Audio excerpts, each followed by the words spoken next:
বাংলাদেশ এখন বাংলাদেশ এখন নতুন একটি রাষ্ট্রে পরিণত হয়েছে। যারা নতুন সরকার আসবে তাদের কাছে আপনার প্রত্যাশা কি? ভালো ভালো। আপনার কাছে প্রত্যাশাটা কি? কি আশা করতেছো? হ্যাঁ? কি আশা করতেছো তাদের থেকে? তুমি কি আগের মতো কি সুন্দর করবে নাকি না? আপনি বর্তমান সরকার তো আগের সরকার তো পদত্যাগ করেছে। এখন বর্তমান নতুন সরকার শপথ নেবে। হ্যাঁ। এই শপথে তাদের কাছে আপনার প্রত্যাশা কি? হ্যাঁ, ভালো সুন্দর পরিচালনা করার জন্য, রাষ্ট্র পরিচালনা করার জন্য। এখানে একজন দোকানদার আছে, স্থানীয় দোকানদার। তিনি বলছিলেন যে আওয়ামী দুঃশাসনের সময় বাংলাদেশের মধ্যে এই এই জায়গার মধ্যে উনি দোকানদারি করছিলেন। সেখানে আওয়ামী লীগের ছাত্র সংগঠন যে সন্ত্রাসী লীগ ছাত্রলীগ, সেই ছাত্রলীগ নামে যে কুত্তা বাহিনী আছে সেই বাহিনী তার কাছে চাঁদা চাইতো। তিনি অতিষ্ঠ হয়ে গিয়েছিলেন, এমনটাই আমাদেরকে বলছিলেন। তার কাছে অনুভূতি জানবো যে বাংলাদেশে এখন যেহেতু বলছে সবাই দ্বিতীয় স্বাধীনতা অর্জন করেছে, সেই স্বাধীনতায় এখন এই দোকানদারের অবস্থা কেমন আমরা সেটা জানবো। এখন আপনার কাছে কেমন লাগছে? হ্যাঁ, ভালো লাগছে।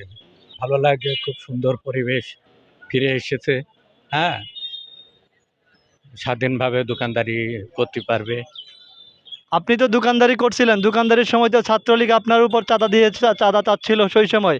এখন আপনার কাছে কেমন লাগছে? ভালো লাগছে, ভালো লাগছে। এখন যারা সরকার গঠন করবে এখন তাদের কাছে প্রত্যাশা কি আপনার? হ্যাঁ, ভালো।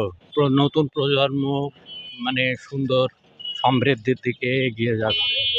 বাংলাদেশ এখন বাংলাদেশ এখন নতুন একটি রাষ্ট্রে পরিণত হয়েছে। যারা নতুন সরকার আসবে তাদের কাছে আপনার প্রত্যাশা কি? ভালো ভালো। আপনার কাছে প্রত্যাশাটা কি? কি আশা করতেছো? হ্যাঁ? কি আশা করতেছো তাদের থেকে? তুমি কি আগের মতো কি সুন্দর করবে নাকি না? আপনি বর্তমান সরকার তো আগের সরকার তো পদত্যাগ করেছে। এখন বর্তমান নতুন সরকার শপথ নেবে। হ্যাঁ। এই শপথে তাদের কাছে আপনার প্রত্যাশা কি? হ্যাঁ, ভালো সুন্দর পরিচালনা করার জন্য, রাষ্ট্র পরিচালনা করার জন্য। সম্মানিত দর্শকবৃন্দ, উনি ও খুবই আগ্রহের সাথে আমার সাথে কথা বলতে চাচ্ছেন, কিন্তু ওনার যেহেতু কানের সমস্যা সেজন্যে উনি বোঝাতে পারছিলেন না। কিন্তু তার আগে আমার কাছে বেশ আগ্রহের সাথে আমার সাথে কিছু কথা বলছিলেন যে দোকানের মধ্যে তিনি ভালোভাবে ব্যবসা বাণিজ্য করতে পারছিলেন না, কিন্তু এখন তার কাছে স্বাধীনতা, স্বাধীনভাবে তিনি দোকানদারি করছেন, এমনটাই তিনি বলছেন।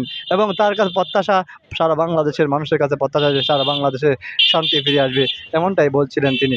দেখতে পাচ্ছেন যে এখানের পুরো অবস্থা ধ্বংসযোগ্য অবস্থা। এখানে যে মূর্তিগুলো, এদিকে নিয়ে আসেন, মূর্তিগুলো দেখতে পাচ্ছেন যে সাধারণ জনতা একবারে পুড়িয়ে দিয়েছে। সাধারণ জনতা একবারে মূর্তিগুলোর অবস্থা